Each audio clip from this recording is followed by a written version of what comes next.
nos abre la oportunidad para que el profesor tenga incluso una interacción aún mucho más profunda y exponer al estudiante a una cantidad de recursos, de experiencias, que realmente en un salón de clases normal quizás no hubiese sido posible, ¿no? Ahora bien, aquí el elemento distintivo, y Diego, te voy a pedir me mandes una señal, por favor, de cuando ya me queden 5 minutos. El elemento distintivo de esto es el docente. El docente y la capacidad que tiene el docente, la docente, de generar espacios estimulantes, de repensar el curso. Porque lo que no podemos hacer, y esto lo hemos estado corroborando ya desde que empezó toda esta situación de pandemia, es trasladar literalmente lo que enseñábamos en un salón de clases con semanas continuas en un semestre, trasladarlo a una versión en línea, remota, tal cual, no va a funcionar. Entonces, esto lo que nos pone es, y precisamente es porque la frase de Yuval Harari me resonó tanto, porque esto lo que hace es empujarnos a tener que repensar lo que enseñamos, cómo lo enseñamos y en qué formato lo enseñamos. Entonces, de nuevo, yo creo que es importante aquí distinguir, no quiero dar de ninguna manera por sentado de que esto es un proceso que es relativamente fácil, no es un proceso que lleva tiempo, que requiere de apoyo, pero que es posible. Ahora, desde la universidad, lo que hemos observado como práctica, digamos, cada vez más frecuente, la universidad generar apoyos, pero no apoyos necesariamente de tecnología, de la plataforma, del entrenamiento en Moodle o en Zoom, porque va mucho más allá.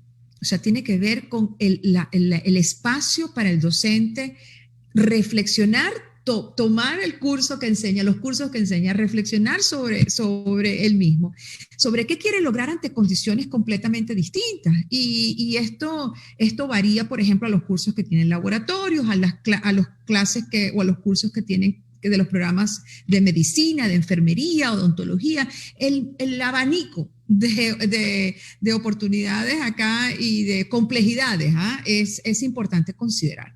Pero entonces, en la universidad, al generar estos recursos de apoyo, articular de nuevo espacios para que el docente pueda, y flexibilidad, para que el docente y la docente puedan repensar su curso, y entonces como vehículo la tecnología.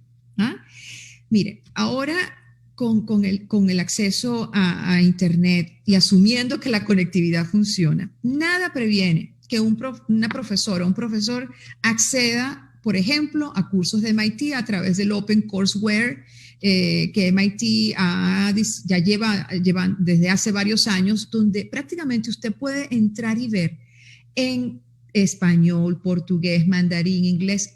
Prácticamente todos los cursos de MIT están disponibles con el programa de clase, con el plan de clases, con los PowerPoints, con los proyectos. Eso es extraordinario, pero hay que ponerlo en el contexto que corresponda, ¿verdad? Entonces, yo creo que, de nuevo, el espacio que se nos abre es realmente amplio, pero toca generar ese apoyo desde la institución para los profesores. Y allí lo que hemos observado es que las universidades, por ejemplo, han generado comités especiales donde están representadas diferentes facultades, donde de nuevo el tema de tecnología, ese apoyo está, pero esto se refiere más al tema de cómo generar esa experiencia de aprendizaje que le sea relevante al estudiante.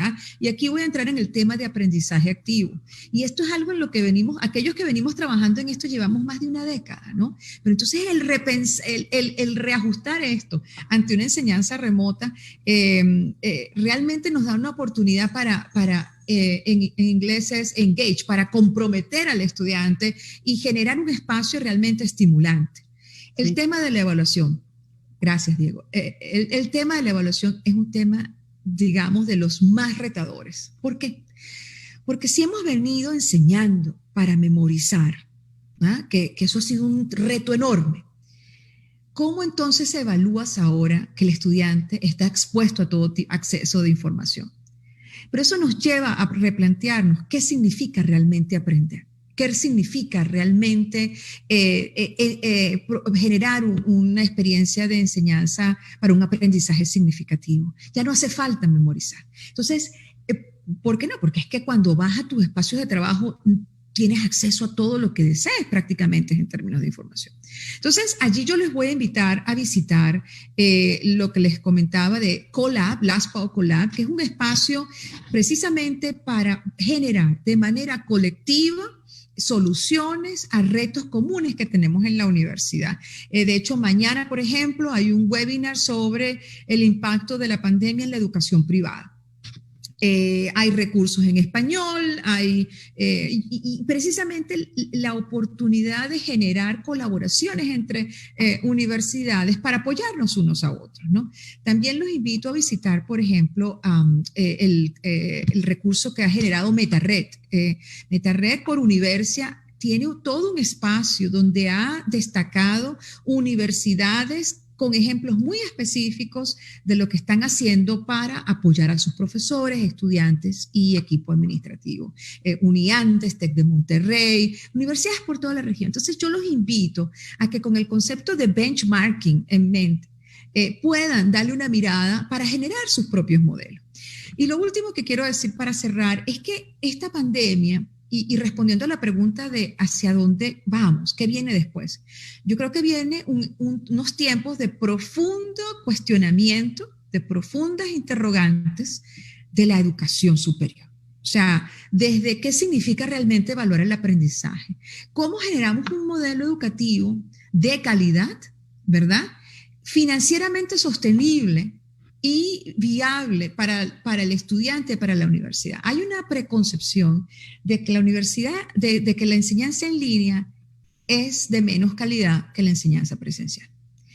Eso hay que repensarlo. El tema de acreditación. ¿Qué significa ahora acreditar? Cuando las acreditaciones usualmente consideran, o los rankings, metros cuadrados, bibliotecas por data. ¿Qué metros cuadrados medimos ahora? ¿No? Si la educación va a ser híbrida o si va a ser remota. Entonces, nos toca hacernos, primero estructurar esas grandes preguntas y generar espacios también para colaborar entre universidades para buscar respuestas a esas preguntas.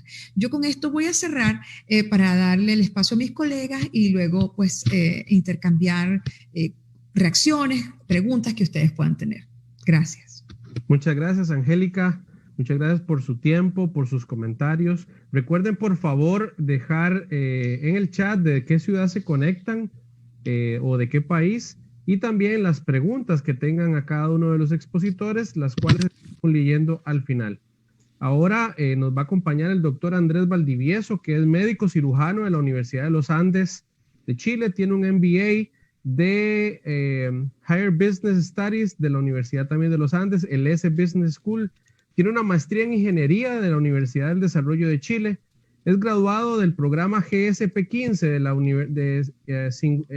Singularity University, que es un programa de la NASA que se encuentra, un programa de investigación de la NASA que se encuentra en Mountain View, California. Además, ha diseñado hospitales y clínicas por más de 2.5 millones de metros cuadrados. Trabaja directamente en el tema de la recuperación de la piel a través de células madre. Es emprendedor, ha sido speaker de TED, además que es el fundador y socio de Anastasia.ai y es miembro de Digital Supply Chain del Center for Global Enterprise. Bienvenido, doctor Valdivieso, el micrófono es suyo. Gracias. Déjame ver acá, si me puedes permitir compartir algo en la pantalla. También no. Listo.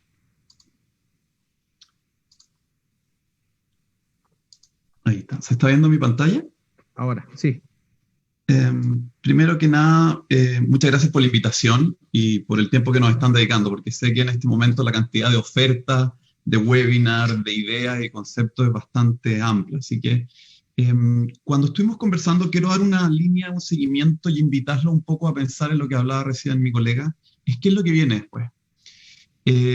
Yo trabajo en... Aquí, déjame poner aquí. Yo trabajo en una empresa de inteligencia artificial que se llama Anastasia, que nosotros ayudamos a las empresas a subir a la inteligencia artificial para resolver problemas reales. ¿Qué es un problema real dentro de una empresa para que se den cuenta? Problemas de logística, problemas de fraude, problemas de salud, etc. Y nosotros usamos nuestras herramientas para que las empresas puedan entrar. Entonces, les quiero contar un poco que cuando me invitaron a hacer esto, se me ocurrió un poco llevarlo a pensar donde yo trabajo principalmente, que es donde las tecnologías exponenciales. Y quise partir con esta cita, que jamás pensé que la iba a usar, pero que es de una filósofa y escritora más antigua.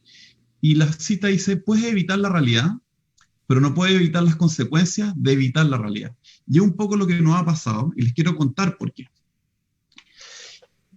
Este artículo salió en marzo del 2017 en el New York Times y hablaba un poco qué iba a pasar, como decían, en la era antes del coronavirus y después del coronavirus. Y hablaban un poco de las siguientes cosas. ¿Qué cosas van a desaparecer que para nosotros eran normales? ¿Qué cosas van a cambiar? ¿Y qué cosas van a ser completamente nuevas? Y esto plantea un escenario que es muy interesante. Nosotros siempre hemos tratado de pensar linealmente en nuestro futuro. Lo que era la hora, y siempre íbamos a charlas o veíamos lo que vendría después, en un mediano plazo, y siempre pensábamos a más largo plazo, el más adelante.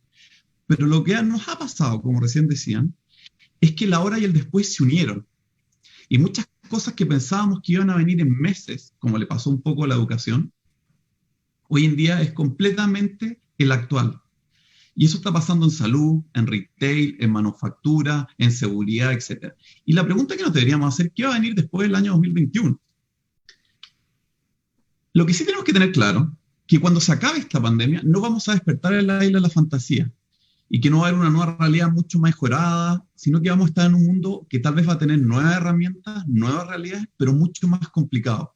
Porque muchos de los elementos que no hemos hecho ahora va a haber que cumplir. Por ejemplo, en salud, estamos dejando de lado una cantidad de atenciones de pacientes crónicos, listas de espera, etc. Ha aumentado la tasa de desempleo. Estamos con desajustes, principalmente en las cadenas de logística. Y eso nos está haciendo que vivamos en este minuto en un mundo que no sabemos hacia dónde ir, porque estamos en un límite de portales que estamos como en una realidad mixta. Y esto lo que sí sabemos que va a ocurrir es que va a acelerar el uso de tecnologías exponenciales, pero al mismo tiempo va a exacerbar muchas tensiones debido a esto, que nunca antes nos habíamos cuestionado que iban a ocurrir. Les explico un poco esto. Si yo hablo de tecnologías exponenciales, estoy hablando de IoT, de analítica, de robótica, de inteligencia artificial, de blockchain, de impresión 3D, de auto autónomo, etc. Y entre más disruptiva, muestra una sociedad un poco más avanzada o más blanda. Pero también esto lleva a que nos cuestionemos otras cosas. Por ejemplo, ¿qué va a pasar con la privacidad de la información versus la seguridad pública, que ahora ha estado muy en boga? Que es diciendo, oye, deberíamos tener apps para poder darle seguimiento a la gente, pero empieza a haber un tema, bueno, pero es mi privacidad. ¿Hasta dónde puedes entrar? Y hay otra gente que le dice, sí, entrégale todos tus datos porque esto es de bien de uso nacional. La eficiencia global. Durante mucho tiempo nuestras cadenas de producción estaban en países asiáticos, pero hoy en día el suministro se puede ver afectado por eso. ¿Tendremos que empezar a producir más localmente o va a haber una resiliencia y vamos a tener que estar en esto? Visiones políticas a corto plazo o a más a largo plazo. Entonces, todo esto va a empezar a generar discusiones que antes nunca habíamos pensado. Dicho esto, nos tenemos que plantear mirando al futuro haciéndonos dos grandes preguntas. ¿Cómo se sugieren que estas señales actuales que estamos viviendo van a ser alcance en el futuro posible? ¿Y cómo estas señales nos van a ayudar a recuperarnos, a adaptarnos a esta nueva realidad? Y con esto les quería mostrar este gráfico que es muy conocido. Este es un gráfico que muestra, por un lado, la adopción de las personas y las tecnologías. Las tecnologías en el último tiempo han sido exponenciales. ¿A qué me refiero con que han sido exponenciales? Que avanzan a una velocidad de 1, 2, 4, 8, 16, es decir, se vuelven exponenciales en su crecimiento. Y el gap que habíamos tenido de esta adaptabilidad era la resistencia al cambio que normalmente la gente tenía y que ha existido de toda la historia de la humanidad, desde que se inventó el fuego en adelante, siempre ha habido una resistencia y ha habido este gap. Lo que pasa es que últimamente esta resistencia ha sido mayor en algunas cosas porque el avance tecnológico era muy fuerte. Y recién lo comentaban cómo había sido en educación. E incluso pueden ver este libro, que se llama Cruzando el Abismo, que habla de que cuando uno presenta este tipo de cosas, un porcentaje de la gente inmediatamente se sube dentro de las organizaciones, de la sociedad, pero otro porcentaje se queda dudando e incluso hay alguien que ya se rechaza y dice, no, yo jamás voy a entrar en esto. Y se crea este abismo. ¿Qué ha pasado? que con el coronavirus se generó un salto acá. Y estas brechas tecnológicas que durante años en gobiernos, en educación, en salud, en manufactura, lo que quieran, eran rechazadas y se veían como que era algo imposible de lograr, se vieron obligadas a hacerlos en una semana. Y mágicamente cosas que nunca antes habían podido hacer ni en los gobiernos, ni en la manufactura, ni en salud, por ejemplo, que la telemedicina no era permitido y que era casi que rompía la relación médico-paciente, hoy en día, en menos de una semana, todo el mundo se tuvo que subir, porque si no estábamos en eso, no podíamos darle atención a muchos pacientes. Entonces el coronavirus está generando este cambio de adaptabilidad. Pero ¿qué pasa? Y aquí viene un poco lo que los quiero llevar adelante, la reflexión de lo que estaban viendo. Si yo me parara acá, habría dos maneras de ver esta pendiente. Hacia atrás, que normalmente la vemos muy plana, y tal vez jamás veríamos el futuro porque no entendemos esta exponencialidad. A las personas nos cuesta mucho adaptarnos a esto. Y hay un libro de Hemingway que me gusta mucho, que se llama The Sun Also Rise, que le pregunta y le dice, Bill, ¿cómo te fuiste a la quiebra? Le dice. Y él le responde, de dos maneras, le dijo Mike. Poco a poco y luego de repente. Y eso es lo que nos está pasando con todas estas cosas. Y esto incluso acuñó un término que se llama The Hemingway Law of Motion, donde muchas de estas cosas que nosotros jamás las vimos porque venían muy tranquilamente, de repente explotaron. Dejen ponerle un ejercicio y si hiciéramos una encuesta, la gran mayoría me respondería. ¿Cómo ha sido el aumento de las horas de consumo desde el año 2008 a la fecha de celulares en Estados Unidos? Fíjense que ha ido creciendo exponencialmente y ya la gente pasa más de 6 horas metida en sus celulares viendo contenido. Es como que los niños están pegados, como que dicen, como tienen glue, pegados a los celulares. Y si lo más probable yo les preguntara, ¿cuándo creen ustedes que fue el momento de la exponencialidad de los celulares? Muchos tal vez me dirían que fue al inicio, otros en la mitad y otros más acá. La gran mayoría de la gente dice que fue el 2012, pero fíjense lo interesante, que cuando nace el iPhone, que fue el año 2017, ¿qué empresas aparecen en el año 2008? Airbnb, Uber, WhatsApp, Instagram. Ellos lograron ver que este cambio iba a venir y cómo la sociedad se iba a adaptar. Entonces, por otro lado, les voy a poner lo que pasó con Nokia, una empresa que terminó quebrando. Y este es el CEO de Nokia en esa época, que era Steven Elop. Y fíjense lo que él responde. Cuando pierde la guerra de los celulares y va a la quiebra. Y dice, no hicimos nada malo, pero de una manera perdimos. Fíjense que son las mismas palabras que tuvo Bill, dijo. ¿Cómo quebraste? De manera súbita, es decir, transitoria y después súbitamente. Entonces, él no vio venir que íbamos a cambiar y que los celulares ya no eran solamente para comunicarnos, sino que se iban a volver algo donde era un computador personal y el consumo que iba a tener. Entonces, ¿qué quiero contarles con esto? Fíjense las señales que están viendo otras industrias, y me voy a ir saliendo, donde el 13 de noviembre aparece este paper, y dice, mira, cualquier cosa que tú me digas, yo voy a poder resumirla y hacerla más firme, y más rápida que un humano. Y aparecen estos parlantes que empiezan a aparecer en todos lados, y todo el mundo se empezó a reír de ellos. Dijo, no son tan inteligentes, no me sirven, pero veamos un poco la realidad de lo que está pasando con estos parlantes y el reconocimiento de voz en máquina. El año 2016 se vendieron menos de 10 millones de parlantes en Estados Unidos y UK. Fíjense lo que pasó al año 2018. 56 millones de parlantes. Yo no tengo la estadística actual al año 2020, pero me imagino que ya hay más de 100 millones de personas en el mundo que conversan diariamente con un parlante. Esto, si ustedes creen, el año 2015 era impensable. Nadie se cuestionaba que esto iba a ocurrir. Pero algunas empresas, como Amazon, Google y otras, lograron ver estas señales débiles que venían. Entonces, ¿qué pasa? Cuando uno le pregunta a los usuarios, ¿qué hacen con esto? Fíjense que le dicen, ponme una alarma, cántame una canción, léeme una noticia, pero fíjense que el 32% le dice, anda y cómprame algo en Amazon. ¿Quién creen ustedes que hoy es el principal vendedor de pilas online del mundo? Amazon. Y fíjense que en otros productos están proyectados que las ventas de productos a través de reconocimiento de voz va a ser de 45 billones de dólares. Entonces, ¿qué pasa con esto? Fíjense cómo empieza a cambiar esto. Si Amazon ahora es el principal proveedor del mundo de pilas, el conejito Duracell no tiene ninguna importancia. Y todo lo que gastó el mundo en publicidad, en esfuerzo, como contaba recién, la cafetería, la biblioteca, la acreditación, ¿qué importancia tiene? Tal vez es poco relevante. Año 2019, fíjense que ni siquiera llegamos. Aparece este paper donde dice que la inteligencia artificial está llegando al 60% ya del humano en lectura. Y le piden que escriba un texto donde le preguntan esto, le dicen a la máquina, te voy a tirar un título, tú responde el resto y escribe un ensayo de 3 páginas. Esto lo pueden encontrar en internet, donde está. Le tiran que en un hallazgo impactante un científico descubrió una manada de unicornios que viven en un valle remoto, previamente inexplorado en las montañas de los Andes. Aún más sorprendente para los investigadores fue el hecho de que los unicornios hablaban un inglés perfecto. Fíjense que la máquina, en menos de un minuto, escribe un ensayo de 3 páginas. Y empieza a hablar en un idioma perfecto que lo más probable lo hubiera escrito mejor que mucha gente. Entonces, ¿qué pasa con esto? Ya habla que la pandemia da un impulso a los asistentes inteligentes por voz, porque va a implementar que la gente pueda tener recordatorios de pastillas, que le lleven las cosas, que apaguen. Entonces, ¿qué quiero decir con esto?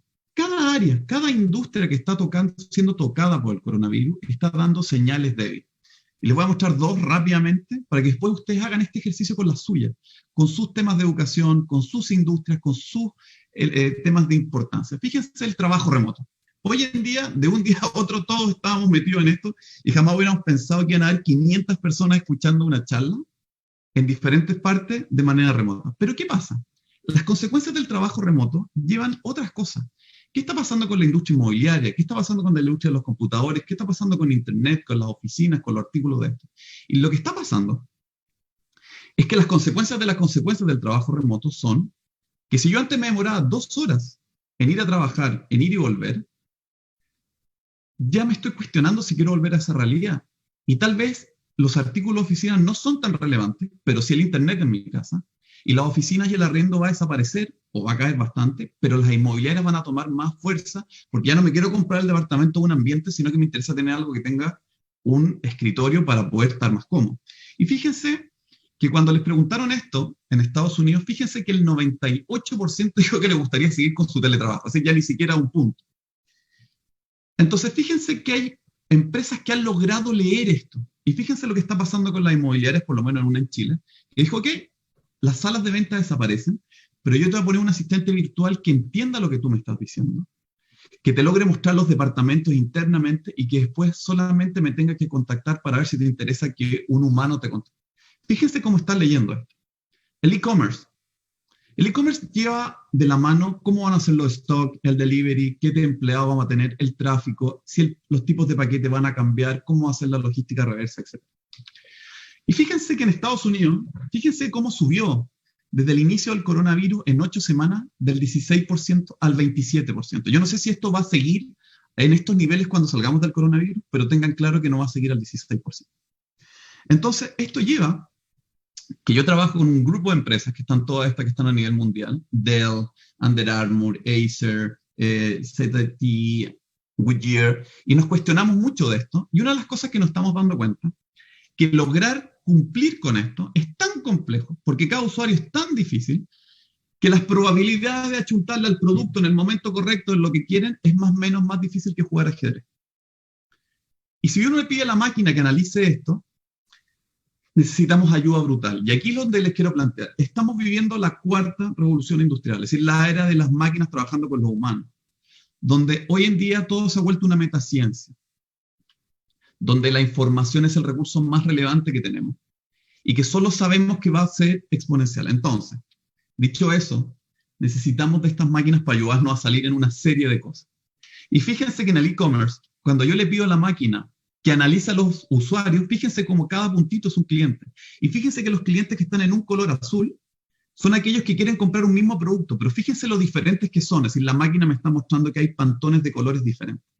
Y para yo poder entregarle exactamente el producto en el momento que quiere, fíjense que es tan complejo porque vivimos en cosas tan difíciles que estábamos acostumbrados a ir a una tienda, dejar un stock, pero no hacer un just in time en tu casa del producto que tú querías, del tamaño que querías. Entonces, ¿qué nos está pasando con esto? Que ya no es posible usar solo un modelo para calcular esto. Y hemos tenido que usar múltiples modelos para poder calcular stock. Fíjense que acá hay un cliente que demanda la demanda de producto y que necesitamos que la inteligencia artificial calcule alrededor de 6 modelos para poder achuntarle exactamente a esos niveles y que los stocks estén correctos. ¿Sí? Imagínense la dificultad de los escenarios que nos plantean. Bueno, y con esto voy saliendo.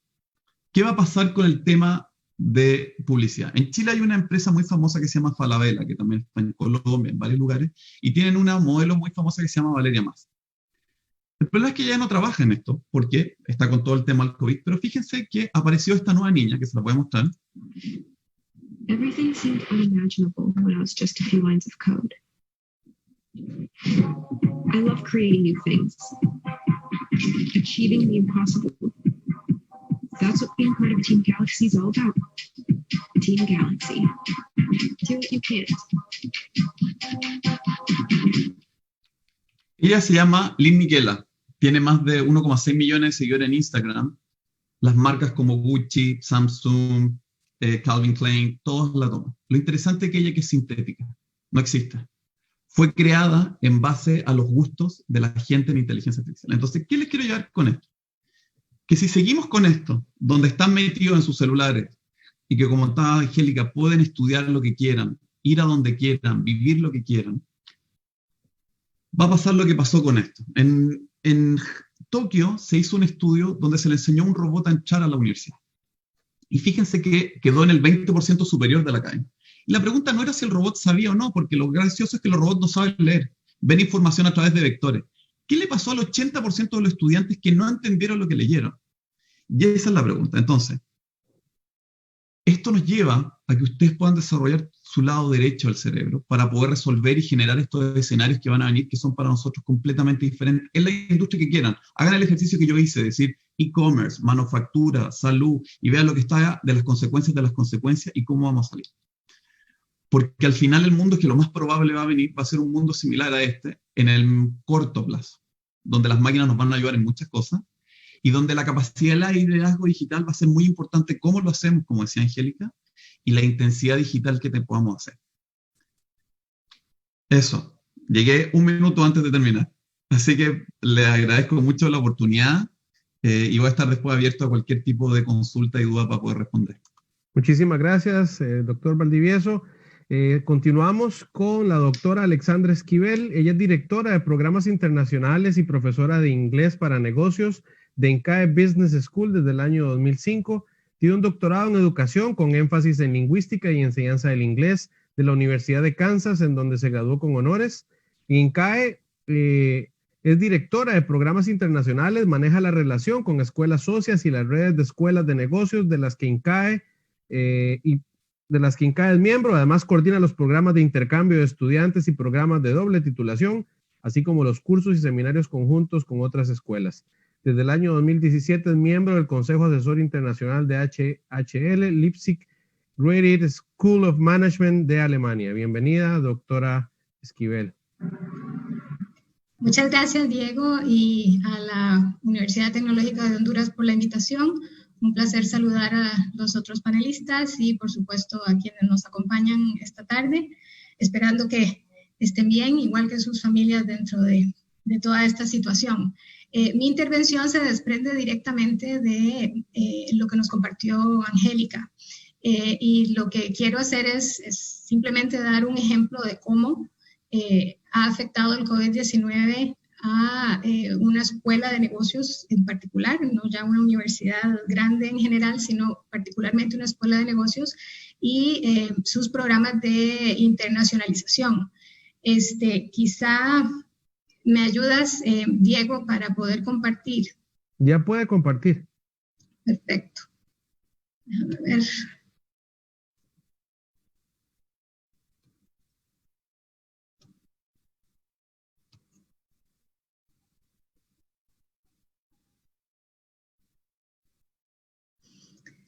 Ok, como les decía, mi rol en INCAE es velar, ¿verdad?, que los programas internacionales funcionen. Esto incluye intercambios de estudiantes, incluye intercambios de profesores, incluye investigación conjunta, ¿verdad?, de profesores de INCAE con profesores de otras escuelas, ¿verdad?, y en general negociar los acuerdos de cooperación, ver que los balances se den entre las escuelas en cuanto al movimiento de estudiantes en ambas vías. Tal vez para entender un poquito mejor por qué es tan importante la internacionalización para una escuela de negocios, podemos devolvernos, ¿verdad?, cuando inició el proceso de globalización. Desde entonces, las escuelas de negocios se dieron cuenta de que la internacionalización era fundamental en la formación de los futuros líderes de negocios, especialmente para entender cómo se hacen negocios en otras regiones, para poder adaptar la teoría, ¿verdad?, lo que se estudia en las aulas, bueno, ya ahora no en las aulas, pero toda la teoría que estudian y otras prácticas a las particularidades de su entorno, es decir, qué podemos extraer o rescatar de lo que se hace en otras regiones, ¿verdad?, y ponerlas en práctica dentro de nuestro propio contexto. Además, un estudiante que hace un MBA lo que busca es ascender, ¿verdad?, en la escala laboral y en muchos casos la mayoría busca integrarse a empresas multinacionales. Entonces, toda esta visión internacional le ayuda a integrarse mejor a la cultura de cada empresa y aporta una visión más global, pero también entendida desde su propio país, desde su propia experiencia. También los estudiantes necesitan ampliar su red de contactos, ¿verdad?, para tener oportunidades de discusiones más enriquecedoras, por supuesto, y así explorar futuras oportunidades, ¿verdad?, en su carrera. Entonces, ¿qué se necesitaba o qué se necesitó, ¿verdad?, para que esto fuera realidad? No solamente alumnos locales interesados en viajar o en conocer o en saber cómo se hacían negocios en otros países, sino, por supuesto, profesores con la experiencia internacional necesaria, y todos ellos, profesores y alumnos, tenían que tener dominio del idioma, que en negocios sabemos que el lenguaje común es el inglés. Y para lograr esto, pues las escuelas tenían que preocuparse porque sus estudiantes, sus candidatos tuvieran un nivel de inglés aceptable que les permitiera cursar estudios en otros países. Y por supuesto, queríamos que también esto fuera un tema recíproco y obviamente queríamos atraer estudiantes extranjeros. Para que todo esto se diera, era necesario también tener todo un sistema, un engranaje dentro de la institución a nivel administrativo, ¿verdad? Personal dedicado específicamente a orientar a los estudiantes extranjeros, a orientar a los estudiantes que iban a viajar, la comunicación con las otras escuelas, cómo íbamos a transformar los créditos, ¿verdad?, que los estudiantes tomaban en otras escuelas, actividades extracurriculares y demás. Entonces, a lo interno, ¿verdad?, para las escuelas, esto llevó mucho trabajo, pero en algún momento ya no fue suficiente ese esfuerzo. Había que proyectarse, tenían que ser reconocidos internacionalmente. Entonces, las escuelas tuvieron que empezar a ver cómo lograr, ¿verdad?, ser reconocidos en otras regiones, ¿verdad? Porque tal vez era un poco más fácil hacerlo dentro de la misma región. INCAE, por ejemplo, nació como una escuela centroamericana, ya estaban integrados los 5 países al momento de su fundación, y tenía pues profesores recién graduados de su maestría en Harvard, fueron los primeros profesores en INCAE. Entonces ya INCAE había nacido internacional, pero en general había que buscar estas relaciones con otras escuelas, ¿verdad? Y en algunos casos, como esa que ven ahí en la parte inferior de la pantalla, que se llama PIM, fueron 3 escuelas, la London School of Business, New York University y HEC de Francia, que sus decanos decidieron, ¿verdad?, que querían promover este intercambio de estudiantes, que los estudiantes viajaran a las diferentes escuelas, y empezaron a invitar a otras escuelas a ser miembros de esta red. Entonces, estas membresías le permiten a los miembros, a las escuelas miembros, discutir mejores prácticas, explorar nuevas formas de cooperación, y por lo tanto, pues pertenecer a una red de estas es digamos, lo prestigioso, ¿verdad? Porque una escuela le va comentando a otra y así vamos. No tengo relación con una, pero bueno, ven que esta escuela tiene relación con aquella que es muy prestigiosa, entonces me conviene de alguna forma ver qué puedo hacer y lograr con esta escuela. Luego, como lo mencionó Angélica también, ¿verdad? El tema de la acreditación es un tema en el que las escuelas gastan una energía impresionante, ¿verdad? Tratando de alcanzar esos estándares internacionales y mantenerlos, que quizás es lo más difícil, porque no se trata solo de la experiencia académica, no es solo tener estándares a nivel de la enseñanza, sino es toda la actividad de la escuela la que tiene que estar alineada, ¿verdad? Con estos estándares para ser reconocido y pues mantener ese estatus, digamos. Y finalmente la participación en los rankings, ¿verdad? Que son odiados y amados al mismo tiempo, ¿verdad? Porque muchas veces las escuelas arguyen que pues, algunos influyen en favor de unas escuelas y en contra de otras, qué sé yo. Pero al final, esto es la imagen, ¿verdad? Aparecer en estos rankings es imagen para las escuelas y por lo tanto son importantes. Ahora, ¿cuál fue el efecto? ¿Cuál ha sido el efecto del COVID-19 en la internacionalización de las escuelas? En general, me disculpo por el ruido, es una construcción cerca aquí en el vecindario y no puedo hacer mucho al respecto. Todas las escuelas nos enfrentamos a un momento de crisis, ¿verdad? Que por supuesto nos dejó muchísimas lecciones y a partir de ahí estamos ahora tratando de rescatar, ¿verdad? Todas esas oportunidades y empezar a trabajar desde ahí. En cuanto a la crisis, lo puse de primero y en rojo porque quizá este es el efecto más visible, ¿verdad? En la internacionalización de las escuelas, el intercambio de estudiantes y los viajes en general, ¿verdad? Esto fue lo primero y aquí tengo una anécdota, ¿verdad? Quizás el 9 de marzo justamente yo tenía en el campus alrededor de 30 estudiantes de India, Canadá, México, ¿verdad? En un programa corto. Y justamente en esa semana las aerolíneas empezaron a cancelar vuelos, los países empezaron a cerrar las fronteras, ¿verdad? Y entonces está de más decir que los participantes no pudieron ni siquiera aprovechar el curso al 100% porque estaban más preocupados por buscar una ruta de regreso con las aerolíneas, dada que la ruta original había sido cambiada. Y claro, el nivel de estrés que eso les generaba pues no les permitió participar. Afortunadamente todos lograron salir de Costa Rica a tiempo, ¿verdad? Antes de que Costa Rica cerrara sus fronteras.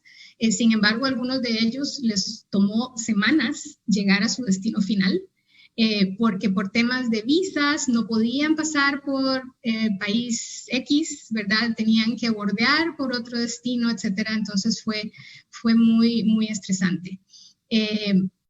Al mismo tiempo teníamos una estudiante de INCAE en Milán, justamente en el momento en que la cuarentena se hizo total en la ciudad. Ella tuvo que huir básicamente a Polonia, ¿verdad? Y desde ahí tratar de llegar acá y tratar de mantenerse al día en el momento en que las clases se dieron en línea.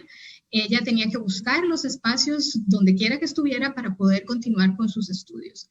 Bueno, se puede imaginar la carga emocional de esta persona, ¿verdad? Entre tener que lidiar con la pandemia, lidiar con sus estudios y pensar en cómo iba a regresar, ¿verdad? También se canceló el viaje a China, que era un viaje obligatorio para un grupo de maestría ejecutiva. En su momento, pues, hubo quejas, ¿verdad? Porque nadie entendía, nadie sabía en ese momento cuál iba a ser la duración, ¿verdad? De esta crisis y por lo tanto todo se vio afectado. Todas las escuelas, la mayoría, sufrieron también cambios en sus calendarios de clases, ¿verdad? Al principio se suspendió por una semana, se le pidió a los estudiantes que se quedaran en sus casas o en sus dormitorios. Luego eso fueron 2 semanas, luego ya decidieron que tenía que hacerse en línea todo y pues eso hizo que el calendario se moviera afectando más todavía el posible regreso, ¿verdad?, de los estudiantes a sus países de origen. En INCAE, por ejemplo, nuestros estudiantes siempre tienen la Semana Santa de vacaciones y este año, pues, dada la situación, les pedimos, les recomendamos no viajar porque no sabíamos si iban a poder regresar. Y si los dejábamos en el campus de vacaciones, pues ellos podrían decidir vacacionar dentro del país y eso significaba un riesgo de contagio y por lo tanto, pues los mantuvimos en el campus porque nuestros estudiantes viven en el campus. Y pues creamos dentro del campus una burbuja, por así decirlo, ¿verdad? Ellos no tienen autorización para salir, están casi que recluidos, y aquí es cuando el nombre que ellos mismos le dieron hace muchísimos años tiene mucha relevancia porque le dicen Incatraz. Siempre hemos controlado mucho sus movimientos y entonces sienten que están en una cárcel, pero yo creo que ahora más que nunca lo sienten así. También el tema de la evaluación al final de los cursos, claro, demos las clases en línea, pero ¿cómo vamos a evaluar a los estudiantes? ¿Verdad? El tradicional examen escrito, supervisado para que no copien, etcétera, ¿cómo lo vamos a lograr?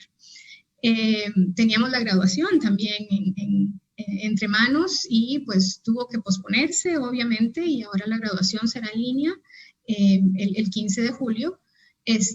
Tratando de no quitarles la ilusión, ¿verdad? A los estudiantes de tener una ceremonia en la que se les reconozca su esfuerzo. Pero la graduación como la conocíamos, pues probablemente no se vuelva a dar por el tema del distanciamiento social, ¿verdad? Donde teníamos a veces cerca de 1,500 personas en una graduación. De estos estudiantes que se van a graduar, terminaron sus cursos, sus clases hace varias semanas ya, y el tema de repatriación ha sido un problema, ¿verdad? Porque han tenido que conseguir vuelos humanitarios y estos vuelos a veces los costos eran más elevados que el boleto original que hubieran podido comprar. Entonces, esto ha sido también una situación difícil en la que los estudiantes básicamente nos rogaban que les permitiéramos permanecer en el campus, que no tenían dinero ya para sostenerse. Y bueno, ha sido realmente algo que pocas veces, creo, INCAE tal vez solo una vez durante la revolución sandinista en Nicaragua, pues había vivido. Bueno, además está decir que por supuesto que les ayudamos a solventar esa situación. Se han suspendido un sinnúmero de programas y eventos, ¿verdad? Sobre todo programas abiertos, programas en los que muchas de las escuelas en la región participaban, como Capstone y el JEP y el JLP.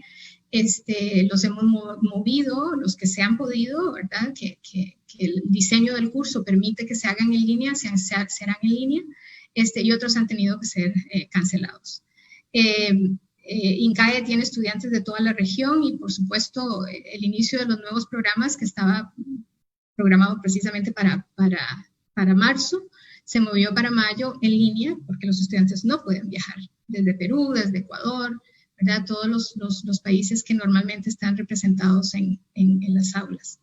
Y, bueno, pues, como se esperaba, la matrícula también, ¿verdad? Los números de estudiantes matriculados están bajando en todas las escuelas, no solamente en INCAE, pero estos han sido, digamos, los efectos directos e inmediatos de esta pandemia. Ahora, ¿qué aprendimos? Obviamente a tener siempre un plan B y ojalá un plan B para el plan B, ¿verdad? Aprendimos que hay que ser rápidos en la toma de decisiones, la ansiedad y la angustia que pueden sentir todos, profesores, estudiantes, personal, al no saber qué va a pasar o cómo se va a solucionar alguna situación en particular, es muy alta, ¿verdad? El nivel de ansiedad es muy, muy alto y al final puede tener otras consecuencias. También es necesario ser rápidos en el desarrollo, implementación y en la puesta a prueba de los planes que se diseñen. Y aquí, por ejemplo, pensando en los estudiantes que estaban en China, ¿verdad? Que en algún momento, pues, algunos regresaron a sus países para las vacaciones, pero otros estaban en ese momento en ese país y al no saber qué iba a suceder, algunas escuelas dijeron, bueno, no tome más cursos con la escuela en la que está de intercambio, sino que regrese a nuestra escuela y tome nuestros cursos. Pero ¿qué sucede? En China algunas plataformas no tienen acceso, ¿verdad? Está prohibido utilizarlas. Entonces, si esa era la plataforma que usaba su escuela, ya tenía un problema de acceso en ese momento. Entonces, claramente ese plan no funcionaba. Entonces, ponerlos a prueba antes de implementarlos quizá a veces es también importante. Bueno, como mencionaba Angélica y mencionaba también Andrés, la capacidad de adaptación que tenemos, pues no sabíamos que la tenemos o que la teníamos, y ha sido interesante ver cómo profesores senior, ¿verdad? Que siempre se habían negado a hacer algo en línea, ni siquiera un webinar, quizá por el tema de la tecnología o por lo que fuera, inmediatamente, ¿verdad? Estaban alineados con los nuevos planes. Y los estudiantes también. Al principio hubo cierta resistencia, pero también ellos lograron adaptarse. Algunos profesores decían que el método de casos, que es el método más usado y más efectivo en la enseñanza de los negocios, no podía enseñarse en línea, que era necesario tener 10 pizarras de tiza, ni siquiera pizarras inteligentes, y tener una audiencia sentada frente al profesor para que este método fuera efectivo. Se han dado cuenta de que en realidad la tecnología está enriqueciendo muchísimo más, ¿verdad? Estas discusiones que normalmente sucedían solo en el aula. Ahora ellos mismos dicen, ¿verdad?, que podrían dar clases hasta, no sé, debajo de un árbol, casi que ni siquiera con cámara, donde fuera. También aprendimos que la comunicación tiene que ser efectiva en todas las vías. Comunicación entre no solo profesores y estudiantes, sino de la administración con la administración de otras escuelas. Cuando tuvimos la crisis en la que había estudiantes de intercambio alrededor del mundo y no sabíamos qué iba a pasar, fue muy alentador ver cómo casi en un mismo día todas las escuelas empezaron a mandar los mensajes explicando con mucho detalle qué estaba sucediendo en ese país, en esa región, en esa ciudad específicamente, cómo estaban manejando la comunicación con los estudiantes, cuáles eran los planes, qué iba a pasar, ¿verdad? Y eso disminuyó muchísimo la incertidumbre.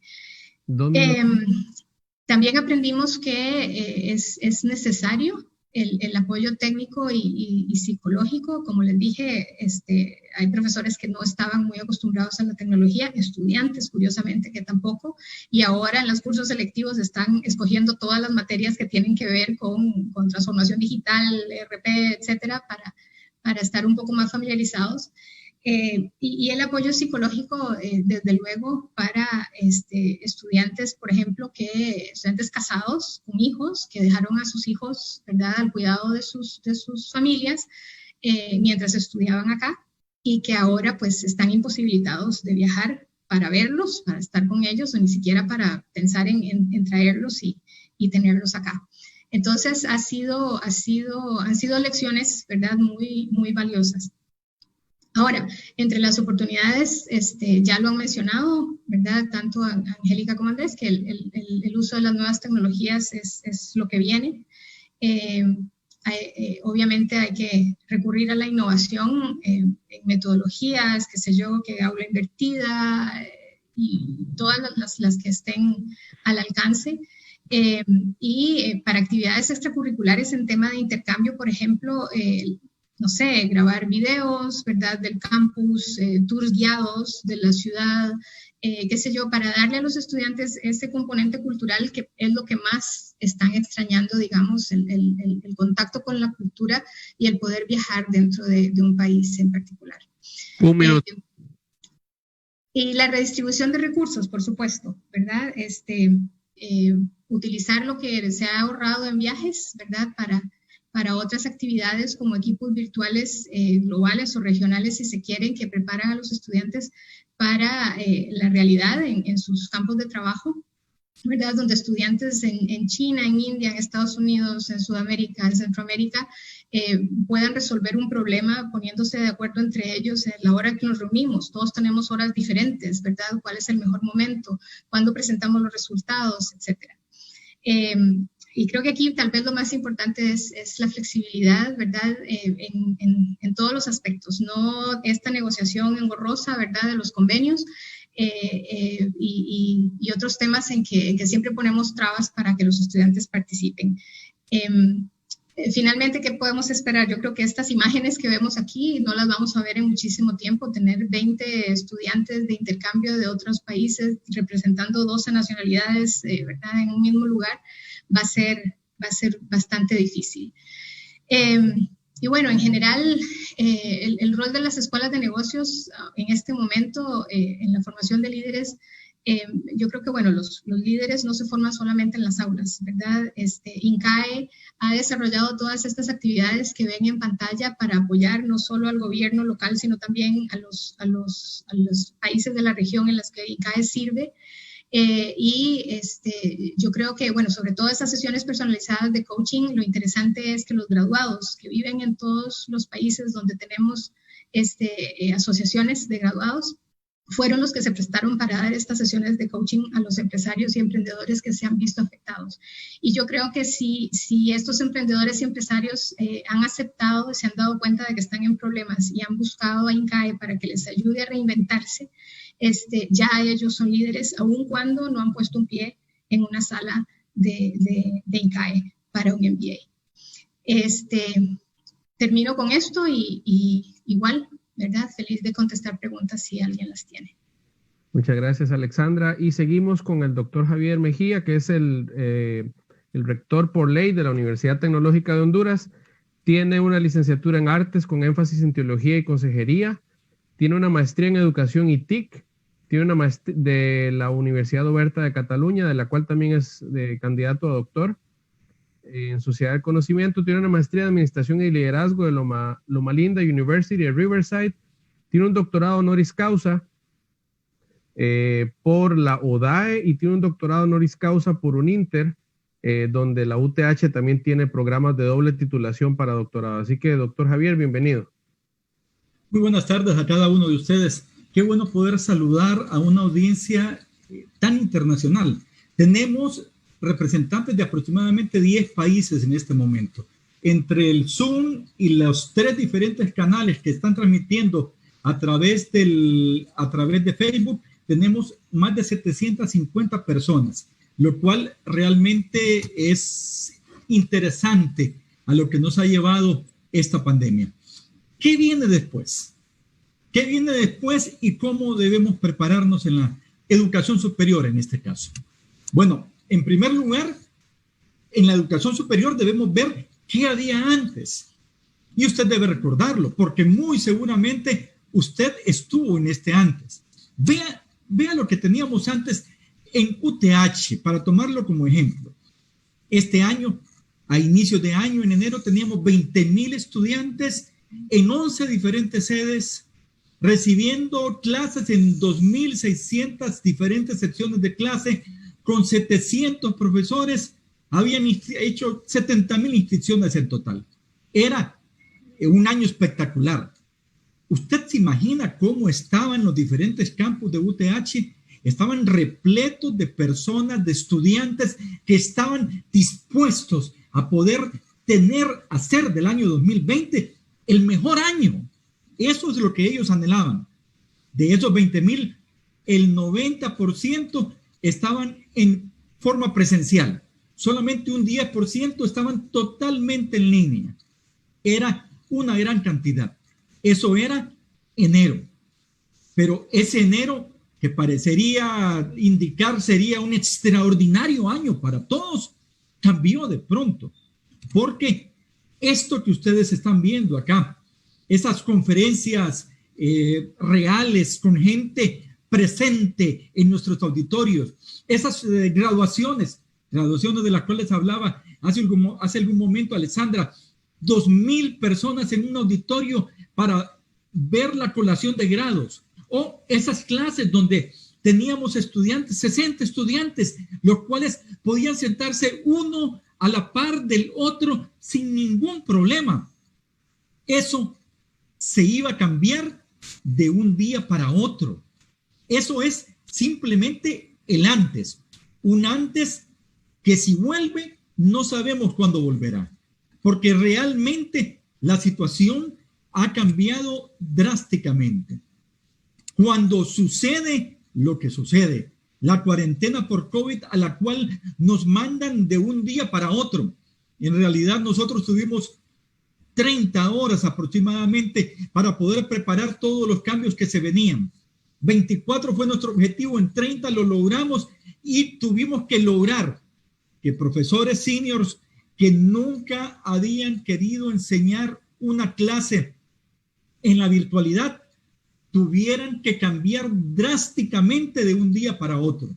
Tuvieran que aprender de herramientas que habían estado ahí, pero que nunca habían querido utilizar. Tuvimos que ver que estudiantes que nunca habían querido inscribir una sola clase en línea pudieran cambiar de repente y pudieran venir a la virtualidad de un día para otro. De entre un miércoles al lunes de la siguiente semana, todo había cambiado. Los 11 campus prácticamente se habían convertido en uno solo, que era el gran campus virtual de UTH a nivel nacional. Todos ahora habían pasado a la virtualidad. No era la virtualidad tal como ellos la habían concebido originalmente, o como estaba el 10%, que estaba 100% virtual, sino que era una virtualidad diferente, porque esta virtualidad requería elementos sincrónicos y elementos asincrónicos. En los elementos sincrónicos tuvimos que lograr de que ese 90% de clases pasaran a utilizar la plataforma Zoom para de esa manera conectarse entre estudiantes y profesores, entre estudiantes y otros estudiantes. Y pudiese continuar de esa manera la interacción de la clase real, ahora en el mundo virtual. Videoconferencias sincrónicas a la hora en que originalmente estaban las clases. Chats de consultas por cada sección. Las pizarras de las cuales hablaba también hace poco Alessandra, las pizarras de yeso o de marcador dejaron de ser y aparecieron las pizarras virtuales, las pizarras digitales en las cuales los profesores comenzaron a enseñar. Y el Zoom se convirtió en la herramienta por la cual ellos se comunicaban. Pero, además de eso, la interacción diaria, el mensaje al profesor continuó dándose originalmente a través del WhatsApp, pero nuestros desarrolladores, nuestros programadores, de pronto cambiaron completamente porque la nueva aplicación para interactuar, muy similar a el WhatsApp, pero únicamente para estudiantes de UTH, fue lanzada al inicio de este segundo cuatrimestre. Y hoy nuestros profesores y nuestros estudiantes interactúan a través de la aplicación de mensajería que la universidad creó específicamente para este momento. Por ese medio se envían los mensajes masivos, por ese medio se envían los mensajes de la clase específica, por ese medio el profesor se interconecta con cada uno de sus alumnos y ellos hacen consultas a sus profesores fuera del horario de clases. Todo esto de una manera sincrónica. Pero además de eso, tuvimos que lograr que nuestros estudiantes fueran a través de una plataforma asincrónica, que en este caso utilizamos la plataforma francesa llamada Chamilo, en la cual se crearon foros de consulta, repositorios de materiales, se crearon secciones para entrega de trabajos, para entrega de tareas, se establecieron trabajos colaborativos y además se estableció el sistema de evaluación. Todo esto en apenas unos cuantos días. Ese pasó a ser el ahora. Nuestros estudiantes viéndose las caras a través de la virtualidad en la plataforma Zoom, comunicándose a través de herramientas de mensajería y trabajando por medio de diferentes formatos en la plataforma Chamilo. Y aquí viene la pregunta, ¿qué viene después? Porque algunos esperaban que para la mitad de este segundo cuatrimestre, hablaban de finales de junio, principios de julio, todo hubiera cambiado, pero en realidad no es así. En Latinoamérica, de una manera especial, los casos de COVID-19 siguen creciendo de una manera exponencial en algunos países. Entonces, la vuelta al aula que se esperaba para julio no será posible. ¿Para cuándo? ¿Y qué sucederá cuando volvamos? Ya se está hablando en los diferentes países centroamericanos que están siendo golpeados fuertemente por el COVID, que muy seguramente la vuelta al aula no será sino allá por el mes de enero del año 2021. Todavía no se ha establecido ninguna regla, todavía no se está hablando de cuándo y cómo, pero ya los comentarios de pasillo que se oyen en los diferentes organismos de educación superior en toda Centroamérica nos habla precisamente de esto. El después mantendrá algunas cosas que ya tenemos en este momento. El después hará que, como lo dice nuestro vicepresidente, una frase que lanzó en una reunión, todos hacemos de todo, continuará vivo. Nos hemos reinventado, nos hemos readecuado y aquellas especialidades que teníamos ahora están siendo verdaderamente compartidas para poder hacer cosas que antes no estábamos haciendo. El todos hacemos de todo está convirtiéndose en la realidad cotidiana en el ambiente universitario y en cualquier otra organización. El teletrabajo también se está manteniendo de una manera permanente. Estamos hablando que trabajar desde casa, hacer exposiciones desde casa, presentar trabajos desde casa es lo normal.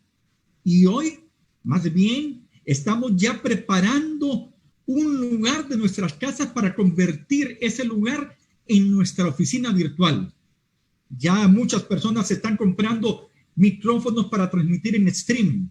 Muchas personas están valorando tener una cámara de mejor resolución para sus conferencias. Muchas personas están hablando de comprar trípodes que tienen iluminación para poder dar una mejor presentación delante de sus estudiantes en el momento en que presentan sus conferencias.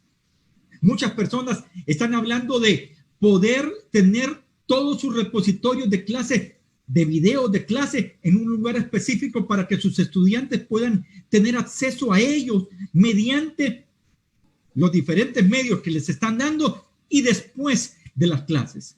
Todo esto es el teletrabajo que se está haciendo en este momento y se mantendrá. Los horarios extendidos continuarán. Los horarios extendidos, esos que nos hacen recibir mensajes a las 6 de la mañana de estudiantes que tienen algún inconveniente, o nos hacen ir hasta las 11 de la noche para atender a un estudiante que a última hora está desesperado por solucionar un problema. Esos horarios que ya nos hablan no de 8 horas, sino que están hablando de mucho más de 12 horas al día, están siendo presentes en todas las instituciones de educación superior en este momento. Y ahora las oficinas virtuales también se están volviendo como una norma. Esas oficinas virtuales en las cuales, en algunos casos, un robot se encarga de responder a las principales preguntas que usted tenga. Usted hace la pregunta y el robot tiene una base de datos de cientos de preguntas con sus respuestas ya establecidas para responderle a usted. En UTH creamos uno para que este chat automatizado pueda responder las principales preguntas que se hicieron. Pero además de esas oficinas virtuales automatizadas, también las oficinas virtuales en donde el estudiante no tiene que ir a la universidad para enfrentarse con las personas con las cuales necesita hablar. No tiene que ir para recibir atención de parte de asuntos estudiantiles, de parte de marketing relacional. No tiene que ir para recibir atención de parte de sus directores de carrera o sus directores de facultad. Simplemente tienen una dirección la cual está abierta durante todo el día. Ellos cliquean en su teclado esa dirección e inmediatamente están enfrente de la persona que están buscando. No importa dónde estén. Ellos están siendo atendidos de una manera virtual, ya sea por un robot o ya sea por una persona, por un medio totalmente virtualizado. Eso se mantiene. Eso no cambiará. Eso llegó para quedarse y eso es una cosa que debemos lograr entender. Pero además de eso, otra cosa que llegó para quedarse es el distanciamiento y la bioseguridad. Yo debo confesar que yo veía a los orientales que andaban siempre con su mascarilla para donde quiera que iban. Que me subía a un avión y encontraba un oriental con su mascarilla dentro del avión. Que veía en los videos que los orientales iban a los parques o iban a las oficinas o iban doquiera con su mascarilla. Y pensaba, están siendo demasiado extremistas. Pero hoy hemos llegado al momento que ese distanciamiento y esa bioseguridad están siendo parte de nuestro diario vivir dentro de la institución en que trabajo y en la mayoría de las instituciones donde usted interactúa a diario. En tercer lugar, algo que debe ser anunciado ya, la enseñanza híbrida viene. Y viene porque las exigencias de bioseguridad así lo dicen. Hoy las normas internacionales, los parámetros internacionales están hablando de que debe dedicarse al menos 2.25 metros cuadrados por estudiante en el aula. Eso significa que en un aula de 100 metros cuadrados, donde antes usted podía ubicar entre 50 y 60 personas, ya no sucederá así, sino que únicamente quedará espacio para aproximadamente unas 30 a 35 personas, las cuales deberán estar separadas la una de la otra. Deberán estar señalizados los lugares donde las sillas deberán estar establecidas permanentemente y las personas deberán entender que no podrán moverse así y el profesor deberá tener las indicaciones para que esto sea así.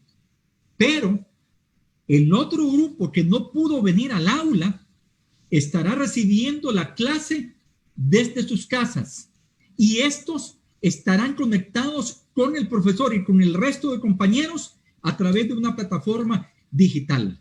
Y ahí la enseñanza se convertirá en una enseñanza híbrida.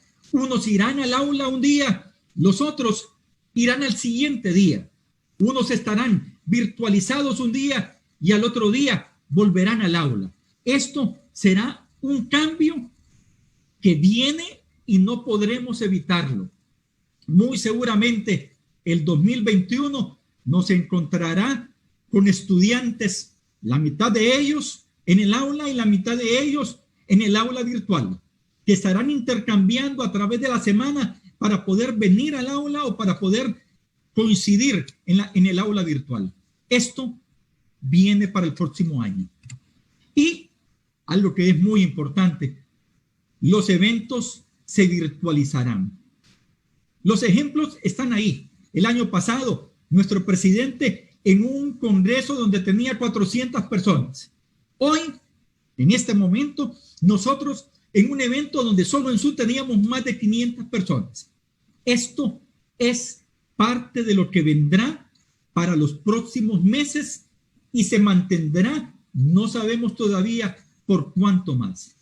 La ventaja, la enorme ventaja de esto es que la virtualización de eventos también nos da la oportunidad de la internacionalización de estos eventos. Vea usted nada más. Hoy teníamos a alguien de Chile, a alguien que estaba sentado en su casa en Massachusetts, a alguien que estaba en Alajuela hablando para nosotros y a alguien que está en San Pedro Sula. Y aparte de eso, teníamos una audiencia tan variada que todos los países de Centroamérica estaban representados y además había varios países sudamericanos representados en esta tarde. Este tipo de internacionalización continuará implementándose y continuará permanentemente a través del próximo año. Y los eventos se virtualizarán y tendremos que aprender a estar enfrente de una máquina para poder escuchar a los expositores que tendremos ante nosotros. Esto no es siquiera lo más importante. Lo más importante es un cambio que nosotros tendremos que hacer para poder enfrentarnos a esta nueva realidad. Y esto es tomar las habilidades del que el COVID-19 nos está dando para nuestro futuro. Saber de que entre estas habilidades que tendremos que tener es que debemos ser ciudadanos digitales. Debemos aprender a convertirnos en ciudadanos digitales. Debemos también entender de que la comunicación y la adaptabilidad van de la mano en este caso. Debemos adaptarnos a estos nuevos formatos de enseñanza y estos nuevos formatos de comunicación. Ya no tienen que venir a su oficina para reunirse con usted. Simplemente tienen que establecer una comunicación virtual para estar con ellos. Y algo muy importante es la autorregulación. Porque nosotros debemos aprender de que somos responsables por nosotros mismos, pero también somos responsables por los otros que nos rodean. No podemos pensar de que los demás no nos importan o que los demás piensen que nosotros no les importamos, porque el mantener ese distanciamiento, el mantener esa bioseguridad y la autorregulación que nosotros tenemos será básica para poder seguir creciendo. Hoy nosotros estamos ante una nueva realidad. La nueva realidad que nos dice que las cosas han cambiado y han cambiado definitivamente. Que lo que viene en los próximos meses y en los próximos años ya no será igual que lo que teníamos antes de iniciar la cuarentena hace aproximadamente unos 3 meses. Hoy realmente debemos aprender que entre nosotros y los que nos rodean está una nueva realidad. Muchas gracias por su atención. Muchas gracias, doctor Javier, y muchas gracias nuevamente a Diario La Prensa y Diario El Heraldo, que están transmitiendo en vivo a través de sus redes sociales esta actividad. Como decía el doctor Javier, contamos con una participación amplia. En este momento le voy a abrir el micrófono a nuestra compañera Blanca para que ella lea las preguntas, todas las preguntas que ustedes quieran hacer, que puedan contestar por acá. Blanca. Sí, muchas gracias, doctor Diego. Tengo una pregunta anotada y antes, pues recordarles que a través del chat vamos a estar recibiendo las preguntas para irlas transmitiendo a cada uno de nuestros expositores.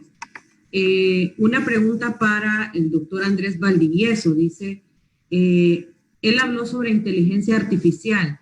¿Qué tipo de uso se le puede dar a este tipo de tecnología? Por ejemplo, aquí en países como Honduras, que somos países tercermundistas, y qué pueden hacer las empresas para implementar este tipo de tecnología en sus departamentos. A ver, la inteligencia artificial se ve muy de Hollywood y como que tiene un costo muy elevado y es muy como robótica. Pero existen aplicaciones, como contaba recién el doctor, desde un chat automatizado para poder capturar información o entregar mejor un servicio al cliente que no tienen alto costo.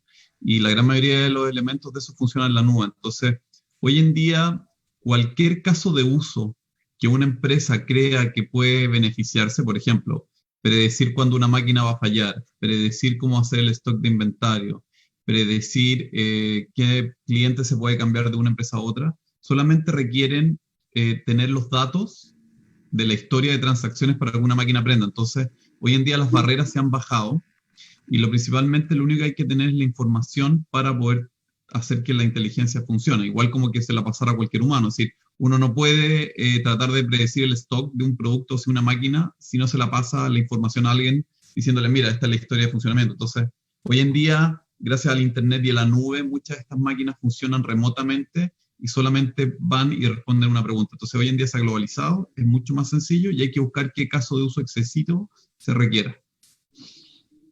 Muy bien, muchas gracias, doctor. Tenemos otra consulta para el doctor Javier Mejía acerca de cómo se puede emplear en nuestras instituciones la enseñanza híbrida.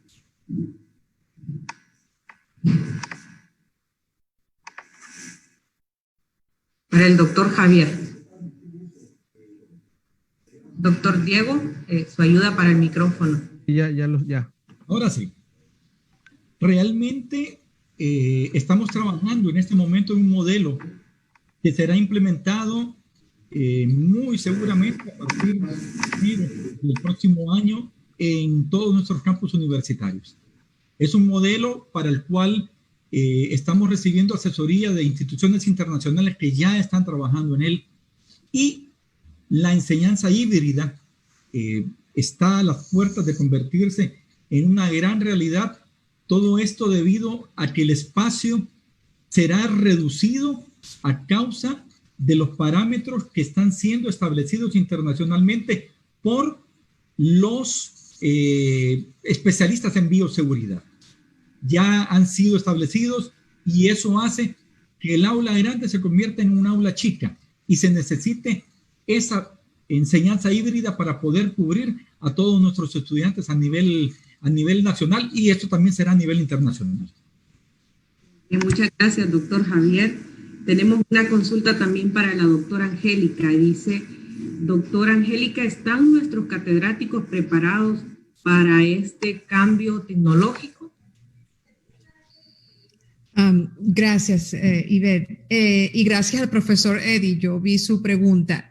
A ver, el cambio tecnológico es, de verdad, es de lo más fácil de resolver, si me lo permiten decir. A mí me encantó muchísimo todo el planteamiento que hizo Andrés, porque básicamente lo que pone sobre la discusión es que las universidades tienen, y de nuevo yo me enfoco en el tema de las instituciones de educación superior, es casi una necesidad, es imperativo generar el espacio y las condiciones para que las universidades aprovechen la cuarta revolución, todo lo que tiene que ver con inteligencia artificial, tecnologías de avanzada.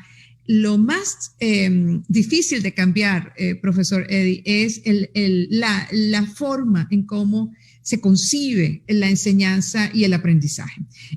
Porque el tratar de pasar de una forma tradicional de transmisión de información en una sola dirección, muchos de nuestros estudiantes experimentan todavía eso, versus la capacidad de generar un aprendizaje basado en retos, un aprendizaje experimental, vivencial, donde la pregunta sigue siendo muy poderosa, pero podemos aún potenciar mucho más esa experiencia por la tecnología. Entonces, lo que más cuesta cambiar es en inglés el mindset, la manera de concebir cómo se enseña y cómo se aprende y qué realmente significa aprender. Lo que mencionaba el rector Mejía alrededor de las habilidades que se han puesto también sobre la mesa con el COVID-19, las universidades tenemos una responsabilidad enorme de crear oportunidades para que los estudiantes aprendan a desarrollar esas habilidades. Muchas gracias, doctora Angélica. Una pregunta para la doctora Alexandra. Dice, ¿qué pasará con los estudiantes que en realidad no tienen acceso a la tecnología? En general. Sí, de forma general. Bueno, no sé, creo que la pregunta tal vez la pueden contestar mejor Angélica o don Pierre. En INCAE, por ejemplo, como les mencioné, INCAE es una escuela pequeña, por lo tanto los estudiantes viven en el campus y tienen todo el acceso a la tecnología. En general, aquí en Costa Rica, por ejemplo, en la educación primaria y secundaria sí estamos viendo el problema de acceso a Internet y a tecnología. Sin embargo, el país, quizá como ustedes saben, destina una parte muy importante del PIB a la educación, y eso ha permitido que el Ministerio de Educación les facilite a algunos equipos, como mencionó Angélica, por un lado, y por otro lado, que profesores muy dedicados, sobre todo de escuelas en áreas muy remotas, hagan su propio esfuerzo y vayan a visitar con careta, con mascarilla, con una pizarra acrílica que llevan sobre su bicicleta, directamente a las casas de los estudiantes, a estar con ellos, 40 minutos, 1 hora con cada uno, dándoles clase. con el debido distanciamiento, cuelgan la pizarra en un árbol o en un clavo de la casa, el niño se sienta a la distancia necesaria y la maestra o el maestro les dan su clase. ¿Qué va a pasar? Claro que todos los países tienen que pensar, ¿verdad?, en ese aspecto para que nadie quede por fuera en el acceso a la educación en todos los niveles. Ok, muchas gracias, doctora Alexandra. Una pregunta para el doctor Andrés, dice Fuad Luque. ¿De qué manera cree que los países enfrentarán el hecho de que la tecnología no está disponible para todos y dejará a muchos fuera de la posibilidad de educarse?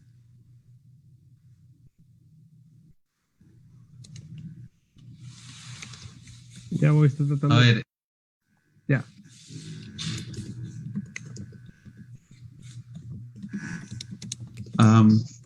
Hay un sitio web que lo pueden buscar que se llama AI for Goods, que es parte de la ONU y que están metidas varias organizaciones donde nosotros incluso formamos parte, donde se está discutiendo constantemente en cómo debemos, a través de la globalización de la tecnología, poder resolver las grandes problemáticas del mundo. Entonces, lo que estamos haciendo en ese proceso es contar los casos de uso, pero también los estamos documentando y entregando herramientas gratuitas. Por ejemplo, Anastasia tiene a cargo toda la mesa de manejo con inteligencia artificial de enfermedades crónicas a nivel mundial, donde constantemente nosotros estamos documentando cómo hacer esto, cómo trabajar, de dónde manejamos las bases de datos, etcétera, etcétera. Entonces, un poco lo que dijo Angélica en su minuto, el que no quiere, la información está ahí, hay que empezar a trabajarla, y el poder computacional, que antes era una barrera, ya no está siendo una barrera, porque gran parte de esto está pudiendo ser usado en la nube. Entonces, los protocolos están saliendo. Lo que ocurre tal vez es que falta formación y falta conocimiento de todas estas herramientas. Entonces, la brecha está. Y yo me río porque en los grupos, yo vivo, y ustedes también, en Chile, si quieren, serpientes venenosas no hay, entonces tener serpientes no es un problema, pero por ejemplo, uno de los grupos que trabaja en la ONU y en la Organización Mundial de la Salud en Inteligencia Artificial está manejando mordidas de serpientes con inteligencia artificial. Es decir, hay casos desde neumonía, retinopatía, etcétera, y trabajamos con Yakarta, India, con todo el mundo, pensando en cómo globalizar. Entonces, mírenlo, se llama AI for Goods. Y donde están todas las iniciativas de la ONU Sustentabilidad, están empezando a generar documentos, elementos, charlas, y lo que decía Angélica, es decir, MIT, Harvard, cómo están, el mismo Coursera, cómo están abriendo todas las universidades el conocimiento de todo esto. Entonces, la pregunta mía va en otra cosa, que era un poco lo que decía Angélica, es si estamos preparados para... Quiero que piensen lo siguiente, hoy es el día más lento del resto de su vida. Todo lo que va a ocurrir de aquí en adelante va a ser una velocidad vertiginosa. Entonces, hay que empezar a adaptarse a esa velocidad, porque los cambios que van a haber en los próximos 50 años son mayores que los que han habido en los 2000 años atrás.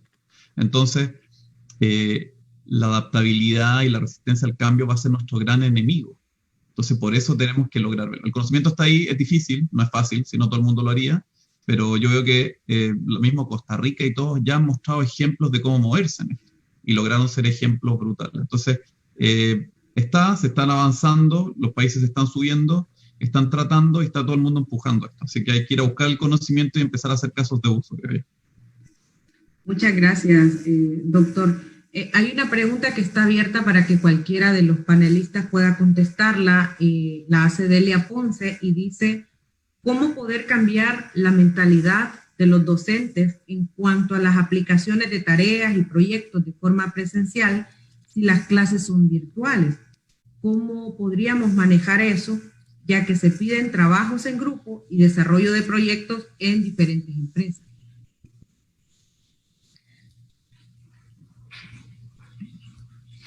Sí, yo justamente estaba por responderle a la profesora Delia, porque eso es precisamente lo que hemos venido trabajando en LASPAO desde hace ya más de una década, cuando empezó todo este tema de formación por competencias, donde el aprendizaje de casos empezó a ser, digamos, llevado a áreas más allá de la enseñanza en negocios.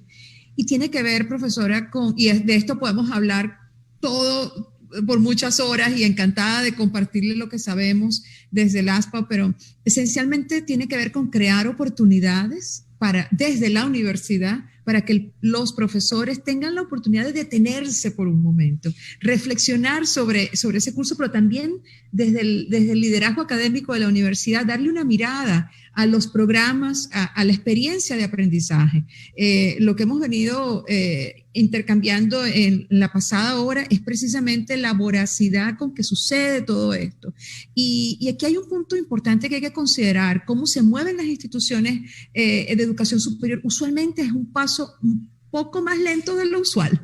Entonces yo creo que aquí nos toca lo que mencionaba Alexandra, de la flexibilidad, la agilidad. Eso va a ser una característica fundamental para la supervivencia y el éxito de las instituciones. Entonces, generar esos espacios dentro de la universidad, ver lo que está pasando fuera, benchmarking. Si hay una de las cosas que yo he apreciado más de este proceso es cómo se han fortalecido las colaboraciones y darle una mirada a aquello que están haciendo otros. La inteligencia colectiva y el aprendizaje colaborativo ahora tiene más peso e importancia que nunca. Entonces, generar programas, voy a ser bien cándida, pero tengo que decirlo, no enfatizando tanto en la tecnología. Honestamente, la tecnología es un vehículo, la tecnología es lo más fácil de aprender, pero tiene que ver con repensar lo que enseñamos, cómo lo enseñamos. El panorama que hemos discutido en la previa hora básicamente nos plantea un mundo donde el profesional que tenemos que formar, hay que replantear esa formación. Vamos a tener que repensar las carreras. Todo el tema de data science, de análisis, de analíticas, es una línea transversal. MIT recientemente creó una escuela de computacional para verlo como transversal, así como emprendimiento, innovación fue transversal por un tiempo en muchas instituciones y todas queríamos hacer eso. Ahora todo el tema de la capacidad de analítica va a ser fundamental. Las competencias digitales, y ojo, no es las competencias digitales en la manipulación del software, es la capacidad de disertar y decidir qué información tomas o dejas a la hora de tomar una decisión, lo que llaman digital literacy, sorry.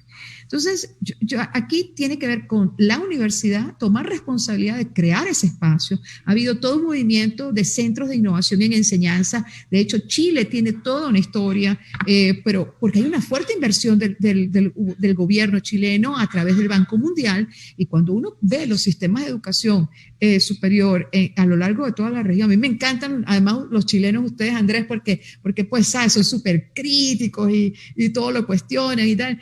Y yo les he dicho muchas veces, porque he trabajado mucho con instituciones en Chile, les digo, mira, pero si ustedes tienen de lo mejor en términos de innovación en enseñanza y aprendizaje, entonces aprender y generar esa oportunidad para que los profesores puedan repensar, replantear y, de nuevo, incorporar a la inteligencia artificial como un aliado de la universidad, no solamente para enseñanza y aprendizaje, sino para investigación, todo lo que es la manipulación de data que mencionaba Andrés, y también para la gestión. Ahora más que nunca las universidades van a tener que tomar decisiones, pero fundamentales para su futuro, y la inteligencia artificial ahí tiene un enorme. Entonces, equipar a la universidad de eso va a ser fundamental. Muchas gracias, doctora Angélica. Es evidente, ¿verdad?, de que cada cambio de era nos lleva a superarnos a nosotros mismos, y el profesional debe ahora de tener las herramientas y además el conocimiento para poder tomar las mejores decisiones y que las empresas avancen. Queremos decirle que desde posgrados en UTH hemos rediseñado nuestras carreras de maestría. Ahora tenemos maestría 100% online. Estamos dando inicio este 26 de junio.